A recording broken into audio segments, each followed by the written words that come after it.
नमस्कार दोस्तों, स्वागत है आपका हमारे चैनल में। आज बहुत ही महत्वपूर्ण टॉपिक पे हम बात करेंगे। ये टॉपिक ऐसा है कि आज हर व्यक्ति न्यूज़ चैनल, यूट्यूब, हर सोशल मीडिया खोलते ही उसको ये सब दिखाई देती है। सच बोलूं तो आज जो ईरान और अमेरिका के बीच टेंशन चल रहा है, लोग इसे न्यूज़ समझ के इग्नोर कर रहे हैं। लेकिन अगर तुम स्मार्ट हो तो समझ जाओ, एक ऐसा इशू है जो आने वाले टाइम में ये तुम्हारी लाइफ को डायरेक्टली इफेक्ट करेगा।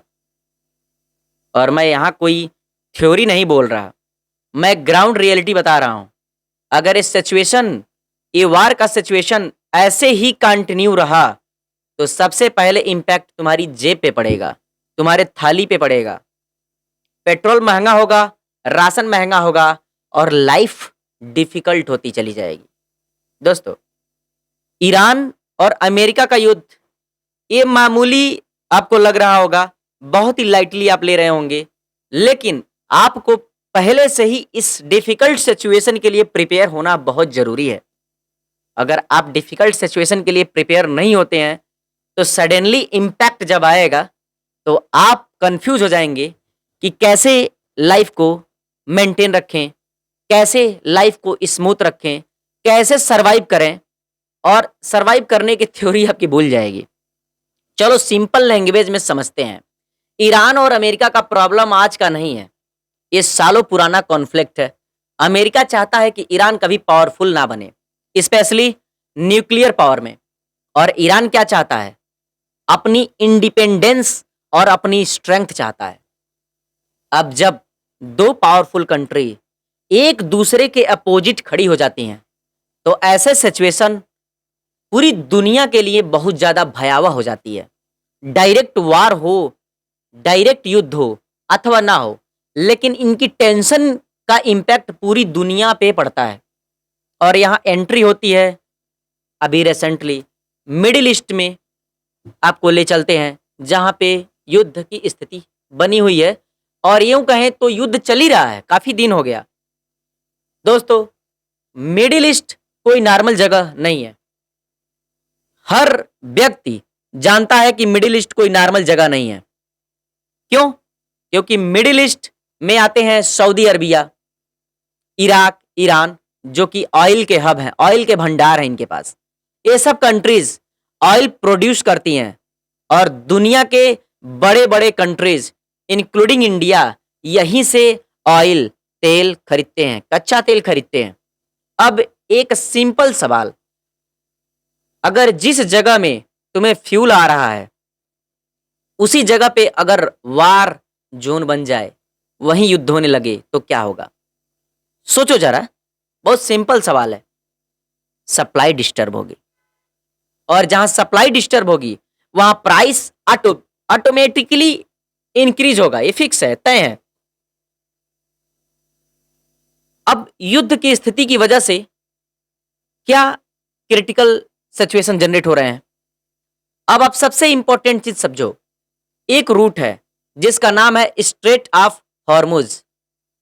यहीं से दुनिया का मेजर ऑयल सप्लाई पास होता है, यानी कि जितने भी जहाज हैं जो तेल लेके आते हैं इसी स्ट्रेट ऑफ हॉर्मुज से पास करते हैं।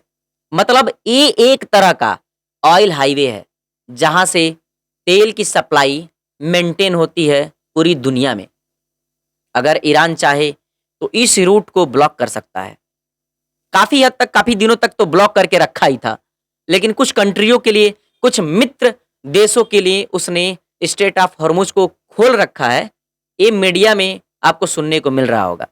लेकिन समझो, दुनिया का ऑयल फ्लो रुक जाएगा अगर युद्ध की स्थिति में स्ट्रेट ऑफ हॉर्मुज को बंद कर दिया गया। ये ग्लोबल लेवल का क्राइसिस बन जाएगी, महंगाई बहुत तेजी से बढ़ेगी, आपके थाली तक इफेक्ट पड़ेगा। अब इंडिया का क्या कनेक्शन है इसमें? अब तुम सोच रहे होगे कि भैया ये सब तो ईरान में चल रहा है, अमेरिका में चल रहा है, इंडिया पे इसका क्या इफेक्ट पड़ेगा? इंडिया का क्या लेना देना है? यहीं से गेम शुरू होता है। इंडिया खुद का ऑयल प्रोड्यूस नहीं करता है उतना जितना उसको चाहिए। इंडिया डिपेंडेंट है इंपोर्ट्स पर, और वो भी मैक्सिमम मिडिल ईस्ट पर, जिसमें ईरान, सऊदी अरबिया, इराक, ये सारी कंट्रीज आती हैं। अगर वहाँ प्रॉब्लम हुई तो यहाँ डायरेक्ट प्रॉब्लम होगी। अब तुम डिटेल में समझो भैया, कैसे पेट्रोल के दाम भी बढ़ सकते हैं, डीजल के दाम बढ़ सकते हैं, क्योंकि सरकार जब इंपोर्ट करेगी, इंपोर्ट जब महंगा पड़ेगा या फिर सप्लाई चेन बंद हो जाएगी, तो उस कंडीशन में सरकार क्या करेगी? सरकार मजबूर हो जाएगी। अब इसका रियलिटी फ्यूचर समझो भाई साहब, कि कितना खतरनाक हो सकता है कि स्ट्रेट ऑफ हॉर्मुज या युद्ध की स्थिति अगर ऐसी बनी रहे, तो आपके थाली पर भी, जिसमें आप भोजन करते हैं, जो आप भोजन इंपोर्ट करते हैं, बहुत सारी चीज़ें इंपोर्ट होती हैं, बहुत सारा चीज़ें ट्रांसपोर्ट के द्वारा देश में एक जगह से दूसरे जगह पहुंचाई जाती हैं, कैसे वो भी महंगी हो जाएंगी। अब सीधा समझो भाई साहब, अगर ईरान अमेरिका टेंशन और बढ़ता रहा, तो सबसे पहले झटका तुम्हें कहाँ लगेगा? जॉब पे, बिजनेस में, सीधा पेट्रोल पंप पर, और वहां से शुरू होगा एक ऐसा चेन रिएक्शन जो पूरी इकोनॉमी को हिला के रख देगी। भाई साहब, ये बहुत खतरनाक है, सोचने वाली बात है कि पूरी इकोनॉमी को हिला के रख देगी। आपको लग रहा होगा ये तो हमारे देश में नहीं हो रहा है, फिर हमें टेंशन किस बात की है? चलो एक बेसिक लॉजिक से समझते हैं। पेट्रोल का रेट कैसे डिसाइड होता है? इंडिया क्रूड ऑयल इंपोर्ट करता है, फिर उसको रिफाइन करता है, फिर रिफाइन करने के बाद ट्रांसपोर्टेशन के द्वारा तुम्हारे अलग अलग देश के कोने कोने पहुंचाया जाता है। अब अगर क्रूड ऑयल का रेट ग्लोबल मार्केट में बढ़ गया, तो इंडिया चाहे या ना चाहे पेट्रोल अपने आप महंगा करना पड़ेगा। ये कोई ऑप्शन नहीं है, ये मजबूरी है। और वार के टाइम में क्या होता है? सप्लाई कम हो जाती है। जब सप्लाई कम हो जाती है और डिमांड सेम अथवा क्राइसिस के वजह से लोगों में हाइप क्रिएट होता है, उस वजह से कुछ डिमांड ज़्यादा भी हो सकती है। और जहां डिमांड ज़्यादा होती है, अगर वहां पे सप्लाई कम हो जाए, तो इस स्थिति में क्या होती है? एक मार्केट का नियम है कि अगर सप्लाई कम है, डिमांड ज़्यादा है, तो प्रोडक्ट का कॉस्ट बढ़ेगा। अगर सप्लाई ज़्यादा है, डिमांड कम है, तो प्रोडक्ट का कॉस्ट सस्ता होता है। भाई साहब, ये मार्केट का नियम है। अब विजुअलाइज करके देखो, रियल पिक्चर समझो कि अगर पेट्रोल 100 रुपया है और वार की सिचुएशन ऐसे ही बनी रही, तो पेट्रोल का दाम 110, 120, 130 और कुछ भी हो सकता है। ओवरनाइट नहीं, स्टेप बाय स्टेप बढ़ेगा, लेकिन कुछ भी हो सकता है। हर 2 से 3 दिन में 2 से 3 रुपया बढ़ेगा। और तुम सोचोगे चलो 2 ही बढ़ा, लेकिन 10 दिन में 20 रुपया बढ़ जाएगा। दोस्तों, और ये युद्ध की स्थिति ऐसी ही बनी रहे तो और क्या क्या दिक्कत आ सकती है? चलो चेन रिएक्शन से समझते हैं। अब असली गेम यहां से स्टार्ट होता है। पेट्रोल और डीजल सिर्फ तुम्हारी बाइक के लिए जरूरी नहीं है, ये पूरा ट्रांसपोर्ट सिस्टम को चलाता है। Truck, buses, delivery vehicles, construction machine, और कुछ जगह डीजल से ट्रेन भी चलती हैं, मैक्सिमम जगह बिजली से चलाई जाती हैं। लेकिन ये सारा जो चैन है, समझो अगर डीजल महंगा हो गया तो क्या होगा? ट्रक का जो रेंट है उसकी कॉस्ट बढ़ जाएगी, माल ले आना ले जाना महंगा हो जाएगा, मार्केट में सामान महंगा बिकने लगेगा। जैसे जो सब्जी की सप्लाई अभी हो रही है, अगर वो सब्जी मार्केट में 20 रुपये में आ रही थी, तो जब डीजल महंगा होगा और डीजल की सप्लाई स्टॉप होगी, तो ट्रांसपोर्टेशन अपने आप महंगा हो गया, और वही सब्जी हमें 30 रुपया, 35 रुपया, या जो सीमेंट हमें 350 रुपये मिल रहा था, वही सीमेंट हमें 400 क्रॉस कर जाएगा। भाई एक रियल पिक्चर समझो, युद्ध से हमारे देश को कैसे इम्पैक्ट हो रहा है। इसमें सरकार को कुछ न कुछ मीडिएशन करना चाहिए, युद्ध को रोकने का प्रयास करवाना चाहिए। सरकार तटस्थ होकर के देख रही है। बहुत ही क्रिटिकल कंडीशन आ सकता है, बहुत ही क्रिटिकल सिचुएशन आ सकता है। सरकार सिर्फ अपने इस जगह पे लड़ने का प्रयास तो कर रही है। सरकार कुछ न कुछ पॉलिटिकल इंटरनेशनल पॉलिटिकल सिस्टम बैठाने का प्रयास कर रही है। काफ़ी हद तक सफलता भी मिली है सरकार को। लेकिन युद्ध अगर नहीं रुका तो हमारी सरकार भी मजबूर हो जाएगी। महँगाई अपने आप बढ़ जाएगा। मतलब हर ट्रिप में अगर 2000 से 3000 एक्स्ट्रा कॉस्ट पड़ता है तो अपने आप जो है कि महँगाई बढ़ जाएगी। ट्रक ओनर क्या करेगा? मजबूर हो जाएगा। उसको अपना ट्रक का रेंट भी बढ़ाना पड़ेगा। सबसे नुकसान किसको होगा? ये बहुत सोचने वाली बात है। सबसे नुकसान मिडिल क्लास फैमिली और लोअर क्लास फैमिली को होगा, क्योंकि इनकी फिक्स सैलरी है, डेली गिग वर्कर्स हैं। ऐसे वर्कर्स जो डेली काम करते हैं, डेली कमाते हैं, डेली खाते हैं। जो मिडिल क्लास फैमिली है इनकी सैलरी फिक्स्ड होती है, एक्सपेंस फ्लेक्सिबल है, अथवा हर मंथ का एक्सपेंस भी इनका फिक्स्ड है लगभग। इनकम सेम, खर्चा डबल हो जाएगा। और ये सब साइलेंटली होता है, कोई न्यूज़ चैनल तुम्हें क्लियरली नहीं बताता है, लेकिन तुम डेली फील करते हो।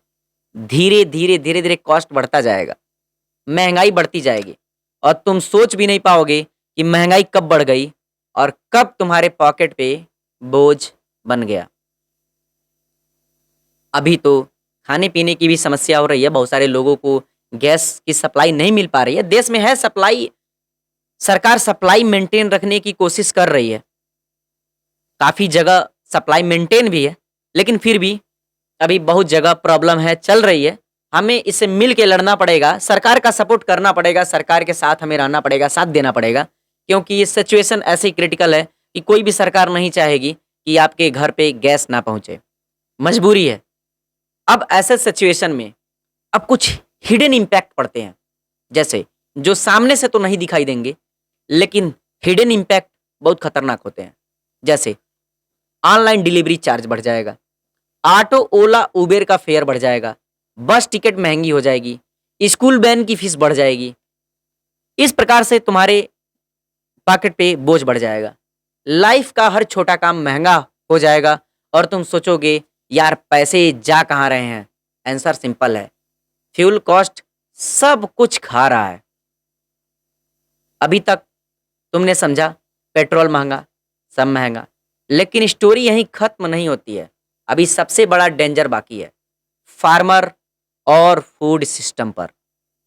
अगर वो हिट हुआ तो महंगाई नेक्स्ट लेवल पे जाएगी।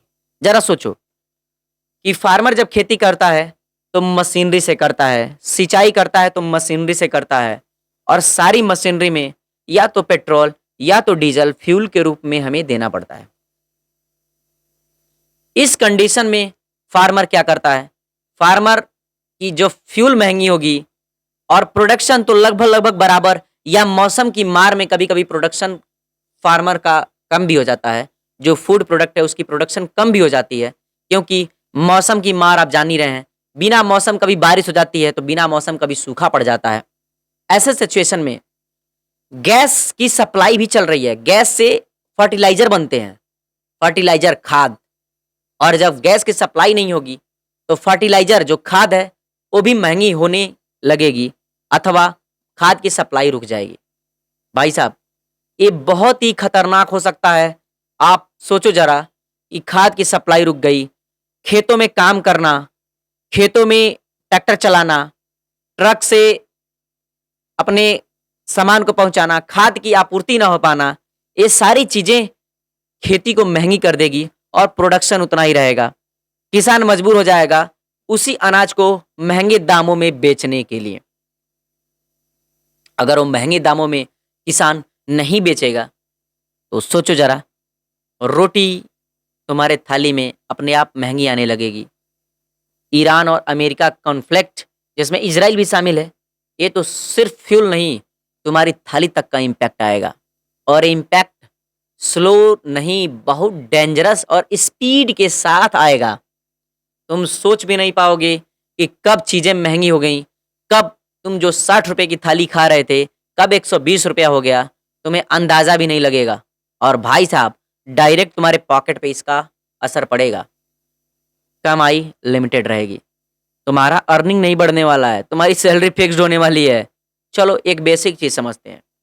इंडिया का एग्रीकल्चर बेस्ड कंट्री है, लेकिन फार्मिंग इतनी सिंपल नहीं है। खेती के लिए क्या चाहिए? बीज चाहिए, पानी चाहिए और सबसे इम्पोर्टेंट फर्टिलाइजर चाहिए। और फर्टिलाइजर का निर्माण गैस से होता है। अब ये नहीं आएगा तो हमारी खेती कैसे ग्रो करेगी, कैसे हमारा प्रोडक्शन बढ़ेगा? अब कनेक्शन समझो। नेचुरल गैस भी काफ़ी हद तक इंपोर्ट होता है और मिडिल ईस्ट इसका मेजर सोर्स है। अगर वहाँ टेंशन बढ़ा तो तुम्हारे देश में टेंशन बढ़ जाएगी दोस्तों। फर्टिलाइजर का प्रोडक्शन अफेक्ट होगा और रिजल्ट क्या आएगा कि फर्टिलाइजर महंगा होगा या मार्केट में शॉर्टेज हो जाएगा। तुम सोच भी नहीं पाओगे कि कब खाना पानी सब कुछ महंगा हो गया। दोस्तों ये बहुत ही सोचने वाली बात है। अगर मिडिल ईस्ट में युद्ध नहीं रुका तो आने वाले टाइम में तुम्हारे पॉकेट पे, तुम्हारे थाली पे, तुम्हारे बच्चों की पढ़ाई पे, तुम्हारे ट्रांसपोर्टेशन पे, तुम्हारे आने जाने वाले किराए पे, हर जगह महंगाई बढ़ जाएगी। और सरकार को इस पे सोचना चाहिए। काफ़ी सरकार सिचुएशन को कंट्रोल करने का प्रयास कर रही है, लेकिन सरकार भी मजबूर हो जाएगी। कैसे करें? क्रॉप प्रोडक्शन, फार्मर की सिचुएशन। अगर फर्टिलाइजर महंगा हो गया तो फार्मर का कॉस्ट बढ़ गया। अगर शॉर्टेज हो गया तो नहीं पाएगा और प्रॉपर अमाउंट में दोनों केस में क्रॉप प्रोडक्शन कम हो जाएगा। भाई जब क्रॉप का प्रोडक्शन कम हो जाएगा तब मार्केट में सप्लाई कम हो जाएगी और जहाँ सप्लाई कम हुआ वहाँ प्राइस अपने आप बढ़ जाएगा। इसे बोलते हैं फूड इन्फ्लेशन, यानी कि डायरेक्ट हिट। एक ऐसा फूड इन्फ्लेशन, जैसे मनी इन्फ्लेशन आप सुने होंगे, ऐसे फूड इन्फ्लेशन होता है। गेहूं महंगा हो जाएगा, चावल महंगा हो जाएगा, सब्जी दाल महंगी हो जाएगी, बहुत सारी बेसिक चीज़ें महंगी हो जाएंगी।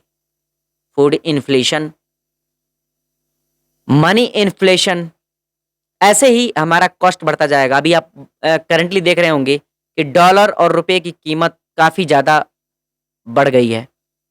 ये मनी इन्फ्लेशन बोलते हैं। यानी कि अगर हम आज से 10 साल पहले 10,000 रुपये कमा रहे थे तो हमारी लाइफ बहुत ही एडवांस और स्टैंडर्ड थी। वही अगर आज वर्तमान समय में अगर हम 50,000 रुपये कमा रहे थे तो आज के 10 साल पहले 10,000 कमाने के बराबर ही आज की भी हमारी लाइफ स्टाइल रहेगी। क्यों? क्योंकि मनी इन्फ्लेशन, जो पैसा इन्फ्लिक्ट करता है उसकी वैल्यू कम होती है, उससे डिसाइड होता है, महंगाई बढ़ती है। अब चलो एक फुल चेन समझते हैं। जब युद्ध होगा, युद्ध होता जाएगा, युद्ध की स्थिति कंट्रोल नहीं होगी, उस समय गैस की सप्लाई डिस्टर्ब होगी, फ्यूल डिस्टर्ब होगा, फर्टिलाइजर महंगा होगा, फार्मिंग कॉस्ट हाई होगा, प्रोडक्शन कम होगा, फूड महंगा होगा। और जब फूड महंगा होगा तो पूरी इकोनॉमी पे प्रेशर आ जाएगी। सोचो, पूरी इकोनॉमी पे प्रेशर आ जाएगी और इतना खतरनाक होने वाला है कि अभी से आपको अपने आप को प्रिपेयर रखना पड़ेगा। अगर अभी से आप अपने आप को प्रिपेयर नहीं रखे तो आने वाले टाइम में आप कोलैप्स कर जाएंगे। आपकी सिस्टम, आपका हर सिस्टम कोलैप्स कर सकती है। क्योंकि मेडिकली अगर किसी का घर में दवा इलाज चल रहा है तो उसके लिए भी आपको खर्चा कलेक्ट करना पड़ेगा। भाई साहब, लोअर क्लास और मिडिल क्लास बहुत ज़्यादा परेशान होने वाले हैं। रिच लोग तो एडजस्ट कर लेंगे, लेकिन जो डेली अर्निंग पे डिपेंड है उनके लिए सिचुएशन बहुत डेंजरस होने वाली है। और ये साइलेंटली होगा, कोई एक दिन में ब्लास्ट नहीं होता, स्लो पॉइजन की तरह ये बढ़ता जाएगा। अब एक और मुद्दा समझ लो, फ्यूल के बाद फूड सिस्टम ही हिट नहीं होगा, एक चीज और हिट होगा, जो जॉब और नौकरियां हैं। भाई साहब, जो भी लोग गल्फ कंट्री में लाखों इंडियंस वहाँ पे काम करते हैं, अगर युद्ध की स्थिति रही तो उनको अपने घर, अपनी वतन, अपने कंट्री वापस आना पड़ेगा। और ऐसे कंडीशन में जब वो अपने घर, अपने वतन, अपनी कंट्री में वापस आएंगे तो जो वहाँ पे वो कमा करके अपने घर पे पैसा भेज रहे थे, वो लोकल इकोनॉमी को मेंटेन रख रही थी, डायरेक्ट इफेक्ट डाल रही थी। लेकिन जैसे ही वह अपने घर पैसा कमा के भेजना बंद कर देंगे, उस कंडीशन में क्या होगा? लोकल इकोनॉमी धीरे-धीरे डिस्टर्ब होती चली जाएगी। भाई साहब, और उनकी बेरोज़गारी हमारे देश में जैसे वो आएँगे, उनको काम नहीं मिलेगा और कंपटीशन बढ़ जाएगा काम के लिए, काम ढूँढने के लिए कंपटीशन बढ़ जाएगा। ऐसे सिचुएशन में बेरोज़गारी बहुत तेज़ी से इम्पैक्ट करेगी। लोगों को ये भी अभी दिखाई नहीं दे रहा है कि बेरोज़गारी कैसे इम्पैक्ट करेगी, लेकिन ये बहुत खतरनाक होने वाला है। आपको पहले से ही प्रिपेयर होके चलना पड़ेगा। अगर ईरान अमेरिका कॉन्फ्लिक्ट ऐसे ही बढ़ता रहा, तो सिर्फ पेट्रोल और राशन महँगा नहीं होगा, जॉब भी रिस्क में आ सकती है और ये इम्पैक्ट इंडिया के अंदर नहीं, बाहर से भी आएगा। गल्फ कनेक्शन और बेसिक अंडरस्टैंडिंग आप चल के चलो, ये इम्पोर्टेंट फैक्ट समझो, इंडिया के लाखों लोग जो गल्फ कंट्री में काम करते हैं, सडनली बेरोज़गार हो जाएँगे। सडनली बेरोज़गार हो जाएँगे। बहुत ज़्यादा सोचने वाली बात है। दोस्तों, सऊदी अरबिया, दुबई में बहुत सारे लोग काम करते हैं, कतर में बहुत सारे इंडियंस काम करते हैं, कुवैत में बहुत सारे इंडियंस काम करते हैं। ऐसे ही युद्ध की स्थिति रही, ये लोग क्या करेंगे? इनको देश वापस आना पड़ेगा और पैसे जो इंडिया ये भेजते थे, ये पैसे ठप हो जाएँगे। हमारा जो लोकल इकोनॉमी है ना भाई, ये डिस्टर्ब हो जाएगी, इनकम बंद हो जाएगा, बेरोज़गारी बढ़ जाएगी, इनका एक बर्डन हमारे देश पे आ जाएगा। तो आप पहले से ही प्रिपेयर रहें। और एक बहुत ज़्यादा इम्पोर्टेंट बात मैं बताना चाहता हूँ कि इस युद्ध से हमें लगता है कि इंटरनेट इंटरनेट को भी थोड़ा-सा डिस्टर्बेंस होगा। इंटरनेट की सप्लाई भी हो सकती है रुक जाए, क्योंकि देश में इंटरनेट फाइबर केबल से डिपेंडेंट है। मैं बताऊं, फाइबर केबल जो नदियों में, सागर में बिछाई गई हैं, उन पे डिपेंडेंट है। अगर युद्ध की स्थिति रही, अगर कहीं किसी सर्वर पर, किसी भी कंट्री के सर्वर पर, जैसे गूगल के सर्वर पर या फेसबुक के सर्वर पर, किसी भी कंट्री के सर्वर पर इम्पैक्ट हुआ, तो नॉलेज, इंटरनेट से जो नॉलेज हमें मिलता है, ये खत्म हो जाएगा। आपको मैं बता दूं कि इंटरनेट का जो फ्रीक्वेंसी है, हवा में नहीं तैरती है। इनको ऑप्टिकल फाइबर केबल के थ्रू एक देश से दूसरे देश, एक जगह से दूसरे जगह टावर से आपको इंफॉर्मेशन मिलती है। और टावर क्या करते हैं? ऑप्टिकल फाइबर केबल के थ्रू पूरी दुनिया से जुड़े रहते हैं, पूरी दुनिया से कम्युनिकेट करते हैं ऑप्टिकल फाइबर केबल के थ्रू। सोच लो, अगर किसी कंट्री में युद्ध चल रहा है, ऑप्टिकल फाइबर केबल डिस्टर्ब हो गया, तो ऐसे कंडीशन में क्या होगा? ऐसे कंडीशन में होगा कि ऑप्टिकल फाइबर केबल से जो डेटा हमें मिल रहा था, वो डेटा मिलना बंद हो जाएगा। भाई साहब, अभी तो आप मार्केट में देख रहे होंगे, गैस की किल्लत की वजह से इंफ्रारेड जो इंडक्शन आता था, इंफ्रारेड इंडक्शन मिलने बंद हो गए। इंडक्शन मिलना बंद हो गया है। ऑनलाइन भी अवेलेबल नहीं है, आउट ऑफ स्टॉक दिखा रहा है। लोग गैस की किल्लत की वजह से इंडक्शन खरीद रहे हैं ताकि घर में भोजन बन पाए, खाना बन पाए। लेकिन इंपॉर्टेंट फैक्ट समझो, इंडिया के लाखों नहीं करोड़ लोग भी गल्फ कंट्री में काम करते हैं। भाई साहब, बहुत खतरनाक होने वाला है सिचुएशन। तो पहले से ही प्रिपेयर रहें। आपको लकड़ी पे, कोयले पे भी डिपेंड होना पड़ेगा। मैं तो कहता हूं कि कुछ ऐसे फूड प्रोडक्ट अपने घर में रखें कि अगर ऐसी सिचुएशन आती है तो कम से कम आप उसे भिगो के खा सकें। जैसे चिवड़ा होता है, जिसे आप लोग पोहा बोलते हैं, पोहा अपने घरों में रखें ताकि उसे भिगो करके नमक मिला के अगर आप खाते हैं तो काफ़ी दिनों तक आपको पोषण मिलेगा, काफ़ी दिनों तक आप सर्वाइव कर सकते हैं। बहुत सारी ऐसे डिहाइड्रेटेड फूड्स आते हैं जिन्हें आप रख सकते हैं अपने घरों में खाने के लिए, इमरजेंसी के लिए। तो ऐसे सिचुएशन से लड़ने के लिए हमें एक साथ एकजुट रहना पड़ेगा, सरकार का साथ देना पड़ेगा। मोबाइल चार्जिंग के लिए इलेक्ट्रिसिटी भी डिस्टर्ब हो सकती है। भाई, पूरा पावर सप्लाई पे डिपेंडेंट है। इलेक्ट्रिसिटी मैक्सिमम भारत में कोयले से बनता है। जब लोगों के पास गैस नहीं रहेगा तो लोग क्या करेंगे, कोयले की खरीद बढ़ जाएगी उनका भोजन बनाने के लिए, खाना बनाने के लिए, और बड़े-बड़े पावर प्लांटों में कोयले की सप्लाई नहीं होगी तो बिजली तुम्हारे घर में मिल नहीं पाएगी भाई साहब। बिजली पे उतना पैदा ही नहीं होगा तो मिलेगा कहाँ से? और दूसरी बात, जब गैस नहीं रहेगा तो आदमी क्या करेगा? खाना बनाने के लिए बिजली का इस्तेमाल करेगा, और बिजली पे जब ज़्यादा लोड आएगा तो पावर सप्लाई कट होंगे, बिजली सप्लाई कट होगी, कम सप्लाई मिलेगी। गाँव के लोगों को तो बहुत ज़्यादा परेशानी होगी। लेकिन एक अच्छी बात ये है कि गाँव के लोग सर्वाइव करने में हमेशा मास्टर रहे हैं। किसी न किसी स्थिति में भी गाँव के लोग शहर के लोगों से अच्छे से सर्वाइव कर लेते हैं। दोस्तों, वीडियो अगर अच्छा लगा हो तो चैनल को सब्सक्राइब करें, लाइक करें, शेयर करें। बहुत-बहुत धन्यवाद दोस्तों। नमस्कार दोस्तों, स्वागत है आपका हमारे चैनल में। आज बहुत ही महत्वपूर्ण टॉपिक पे हम बात करेंगे।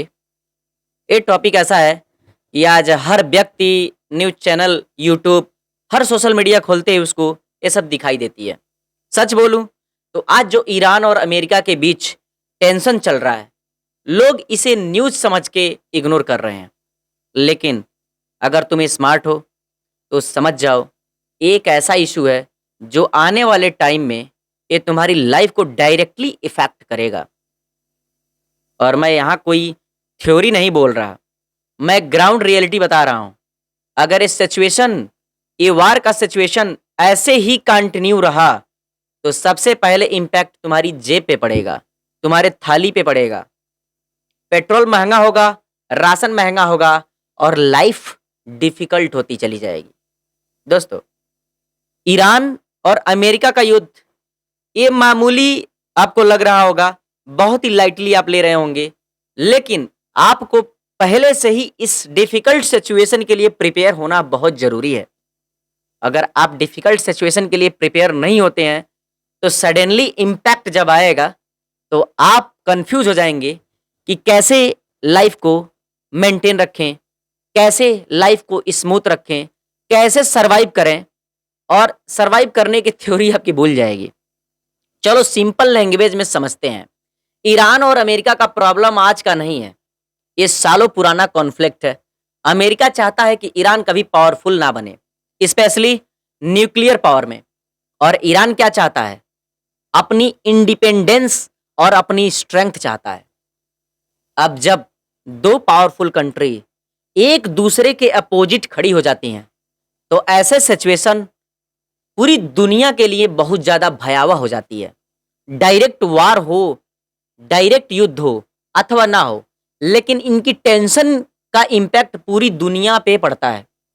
और यहाँ एंट्री होती है अभी रिसेंटली मिडिल ईस्ट में, आपको ले चलते हैं जहाँ पे युद्ध की स्थिति बनी हुई है, और यूं कहें तो युद्ध चल ही रहा है, काफ़ी दिन हो गया। दोस्तों, मिडिल ईस्ट कोई नॉर्मल जगह नहीं है। हर व्यक्ति जानता है कि मिडिल ईस्ट कोई नॉर्मल जगह नहीं है। क्यों? क्योंकि मिडिल ईस्ट में आते हैं सऊदी अरबिया, इराक, ईरान, जो कि ऑयल के हब हैं, ऑयल के भंडार हैं इनके पास।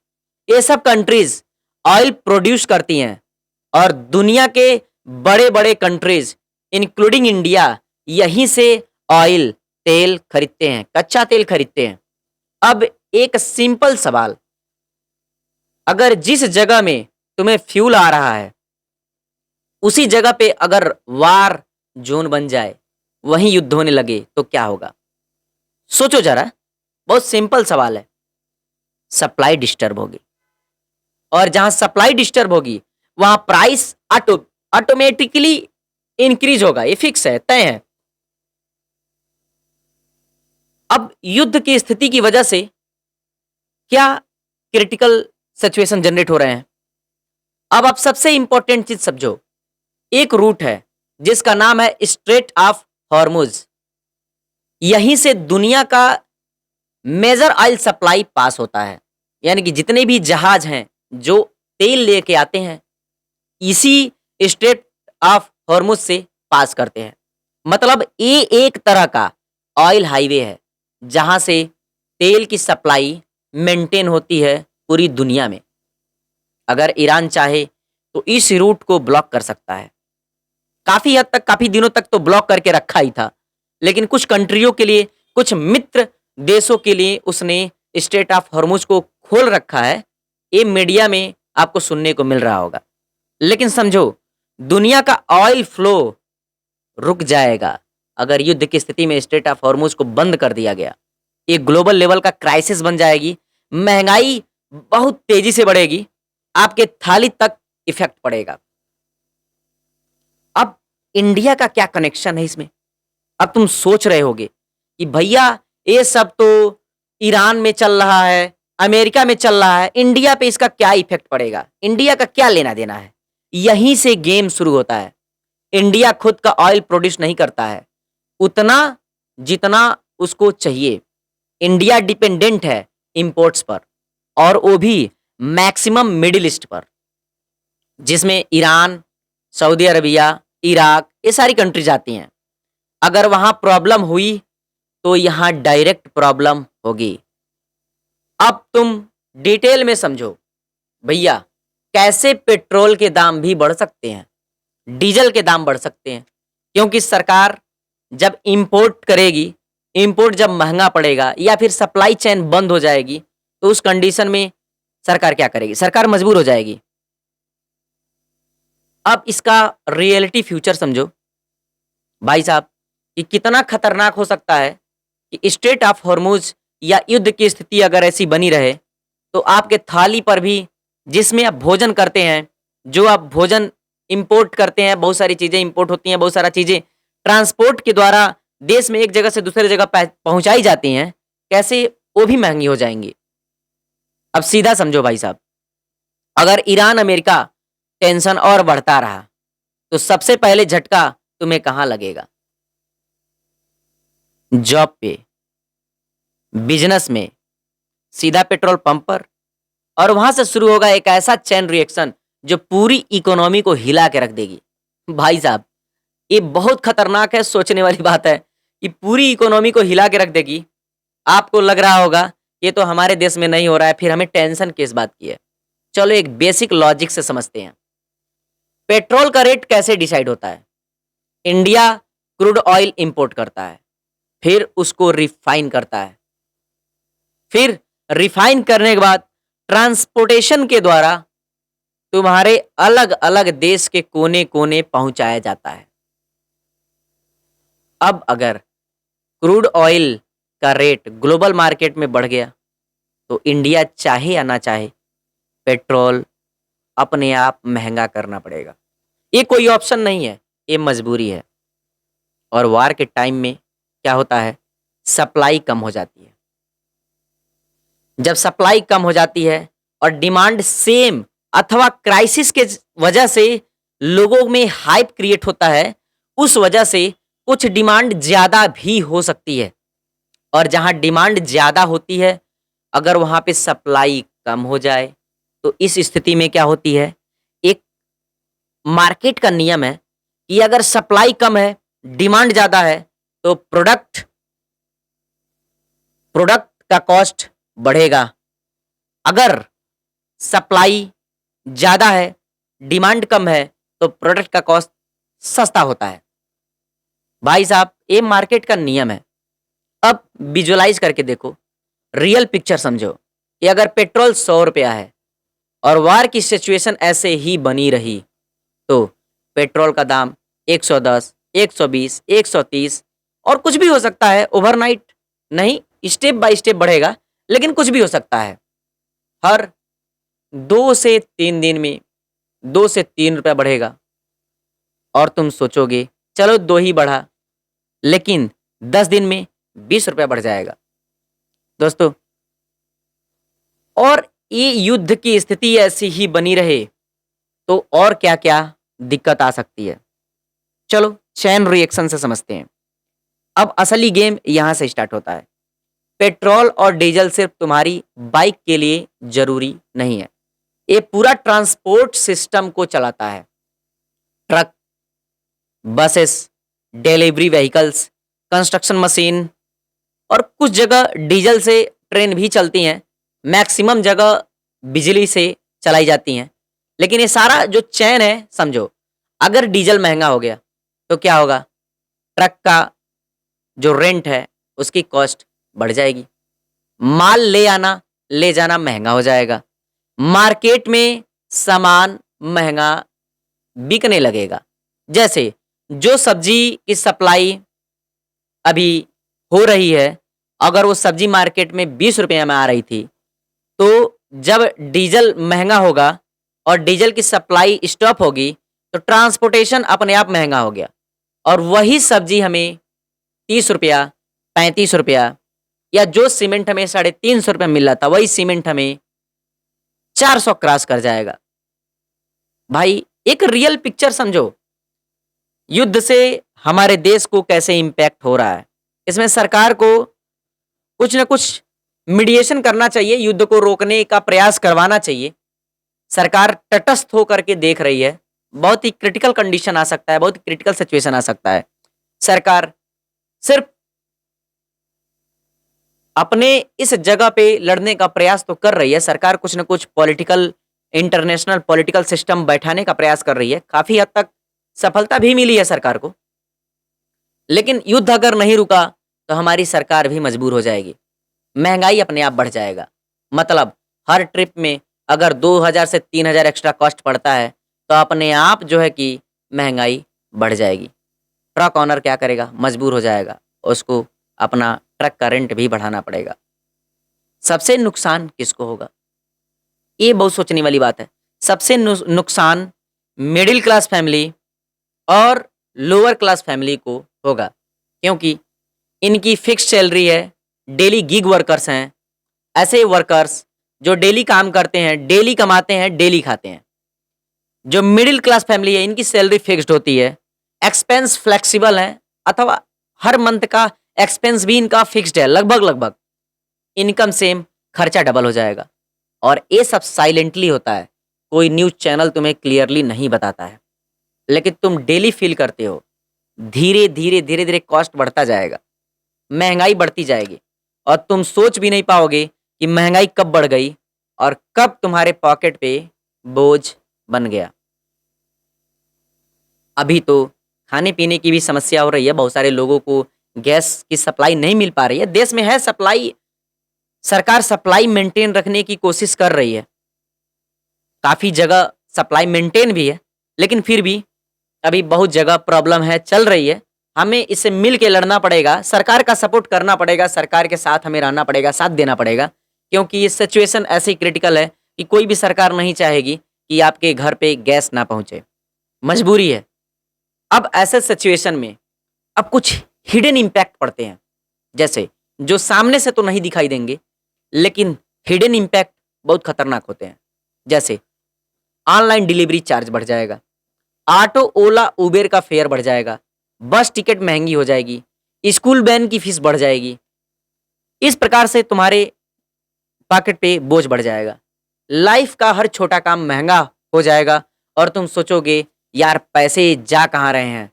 आंसर सिंपल है, फ्यूल कॉस्ट सब कुछ खा रहा है। अभी तक तुमने समझा पेट्रोल महंगा, सब महंगा, लेकिन स्टोरी यहीं खत्म नहीं होती है। अभी सबसे बड़ा डेंजर बाकी है, फार्मर और फूड सिस्टम पर। अगर वो हिट हुआ तो महंगाई नेक्स्ट लेवल पे जाएगी। जरा सोचो कि फार्मर जब खेती करता है तो मशीनरी से करता है, सिंचाई करता है तो मशीनरी से करता है, और सारी मशीनरी में या तो पेट्रोल या तो डीजल फ्यूल के रूप में हमें देना पड़ता है। इस कंडीशन में फार्मर क्या करता है? फार्मर की जो फ्यूल महंगी होगी और प्रोडक्शन तो लगभग बराबर, या मौसम की मार में कभी-कभी प्रोडक्शन फार्मर का कम भी हो जाता है। जो फूड प्रोडक्ट है उसकी प्रोडक्शन कम भी हो जाती है, क्योंकि मौसम की मार आप जान ही रहे हैं। बिना मौसम कभी बारिश हो जाती है तो बिना मौसम कभी सूखा पड़ जाता है। ऐसे सिचुएशन में गैस की सप्लाई भी चल रही है। गैस से फर्टिलाइजर बनते हैं, फर्टिलाइजर खाद। और जब गैस की सप्लाई नहीं होगी तो फर्टिलाइजर जो खाद है वो भी महंगी होने लगेगी अथवा खाद की सप्लाई रुक जाएगी। भाई साहब, ये बहुत ही खतरनाक हो सकता है। आप सोचो जरा कि खाद की सप्लाई रुक गई, खेतों में काम करना, खेतों में ट्रैक्टर चलाना, ट्रक से अपने सामान को पहुंचाना, खाद की आपूर्ति ना हो पाना, ये सारी चीजें खेती को महंगी कर देगी और प्रोडक्शन उतना ही रहेगा। किसान मजबूर हो जाएगा उसी अनाज को महंगे दामों में बेचने के लिए। अगर वो महंगे दामों में किसान नहीं बेचेगा तो सोचो जरा, रोटी तुम्हारे थाली में अपने आप महंगी आने लगेगी। ईरान और अमेरिका कॉन्फ्लिक्ट जिसमें इजराइल भी शामिल है, ये तो सिर्फ फ्यूल नहीं, तुम्हारी थाली तक का इम्पैक्ट आएगा। और इम्पैक्ट स्लो नहीं, बहुत डेंजरस और स्पीड के साथ आएगा।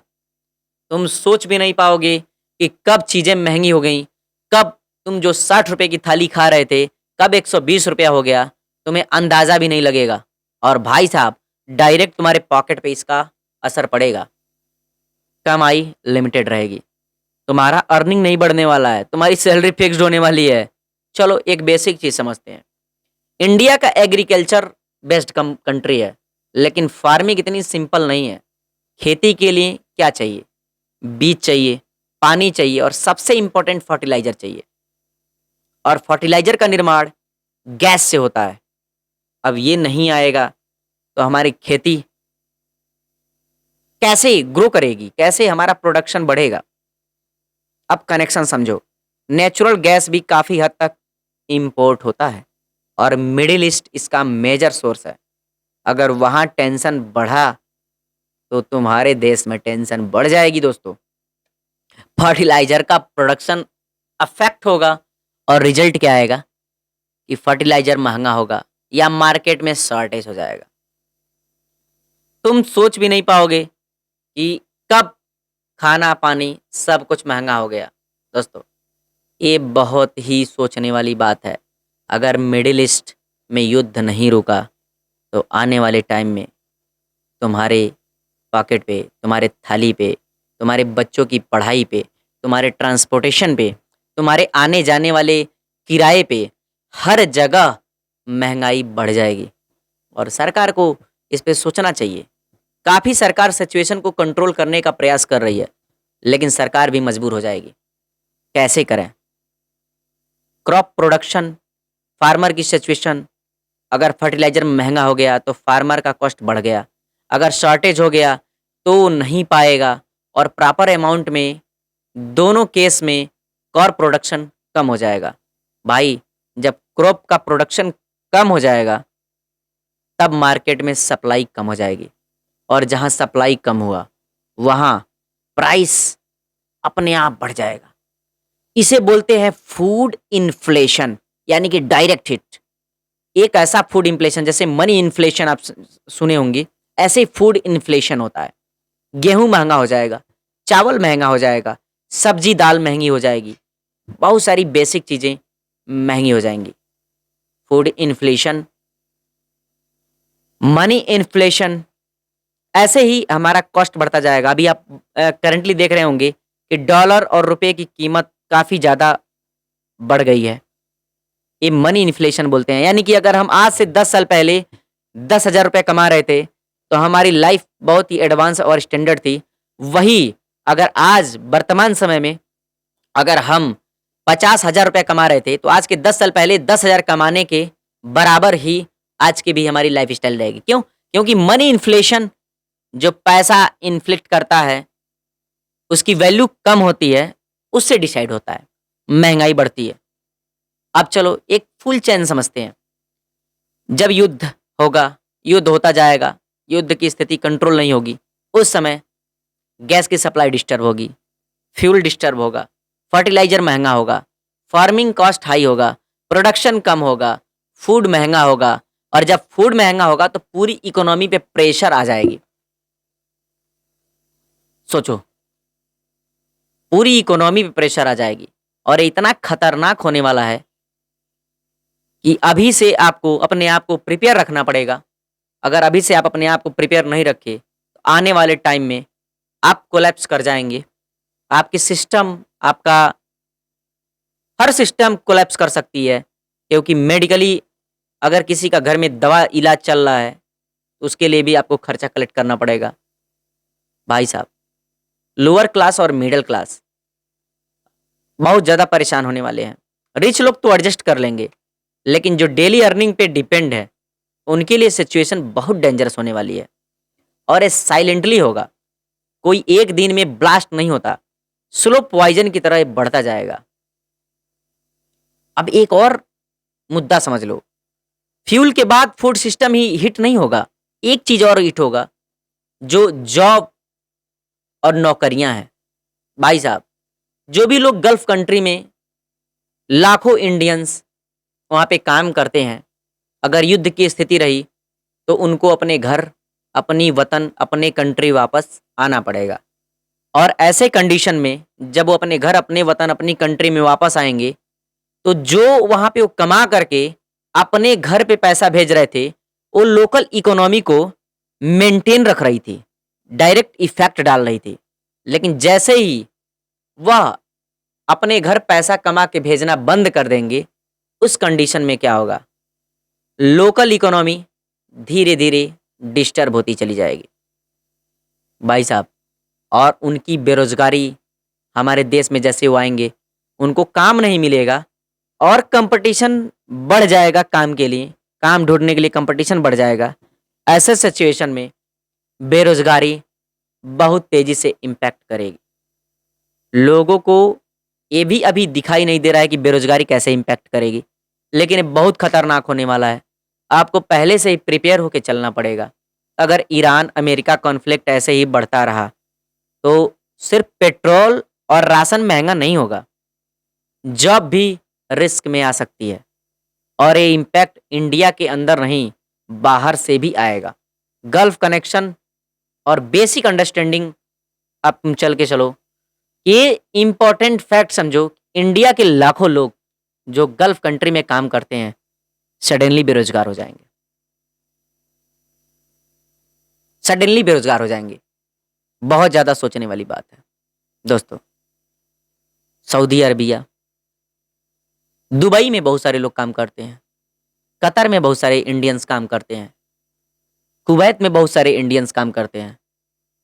ऐसे ही युद्ध की स्थिति रही, ये लोग क्या करेंगे? इनको देश वापस आना पड़ेगा और पैसे जो इंडिया ये भेजते थे, ये पैसे ठप हो जाएँगे। हमारा जो लोकल इकोनॉमी है ना भाई, ये डिस्टर्ब हो जाएगी, इनकम बंद हो जाएगा, बेरोज़गारी बढ़ जाएगी, इनका एक बर्डन हमारे देश पे आ जाएगा। तो आप पहले से ही प्रिपेयर रहें। और एक बहुत ज़्यादा इम्पोर्टेंट बात मैं बताना चाहता हूँ कि इस युद्ध से हमें लगता है कि इंटरनेट इंटरनेट को भी थोड़ा-सा डिस्टर्बेंस होगा। इंटरनेट की सप्लाई भी हो सकती है रुक जाए, क्योंकि देश में इंटरनेट फाइबर केबल से डिपेंडेंट है। मैं बताऊं, फाइबर केबल जो नदियों में, सागर में बिछाई गई हैं, उन पे डिपेंडेंट है। अगर युद्ध की स्थिति रही, अगर कहीं किसी सर्वर पर, किसी भी कंट्री के सर्वर पर, जैसे गूगल के सर्वर पर या फेसबुक के सर्वर पर, किसी भी कंट्री के सर्वर पर इम्पैक्ट हुआ, तो नॉलेज, इंटरनेट से जो नॉलेज हमें मिलता है, ये खत्म हो जाएगा। आपको मैं बता दूं कि इंटरनेट का जो फ्रीक्वेंसी है, हवा में नहीं तैरती है। इनको ऑप्टिकल फाइबर केबल के थ्रू एक देश से दूसरे देश, एक जगह से दूसरे जगह टावर से आपको इन्फॉर्मेशन मिलती है। और टावर क्या करते हैं, ऑप्टिकल फाइबर केबल के थ्रू पूरी दुनिया से जुड़े रहते हैं, पूरी दुनिया से कम्युनिकेट करते हैं ऑप्टिकल फाइबर केबल के थ्रू। सोच लो, अगर किसी कंट्री में युद्ध चल रहा है, ऑप्टिकल फाइबर केबल डिस्टर्ब हो गया, तो ऐसे कंडीशन में क्या होगा?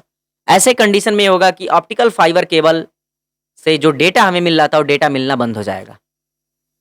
भाई साहब, अभी तो आप मार्केट में देख रहे होंगे, गैस की किल्लत की वजह से इंफ्रारेड जो इंडक्शन आता था, इंफ्रारेड इंडक्शन मिलने बंद हो गए, इंडक्शन मिलना बंद हो गया है, ऑनलाइन भी अवेलेबल नहीं है, आउट ऑफ स्टॉक दिखा रहा है।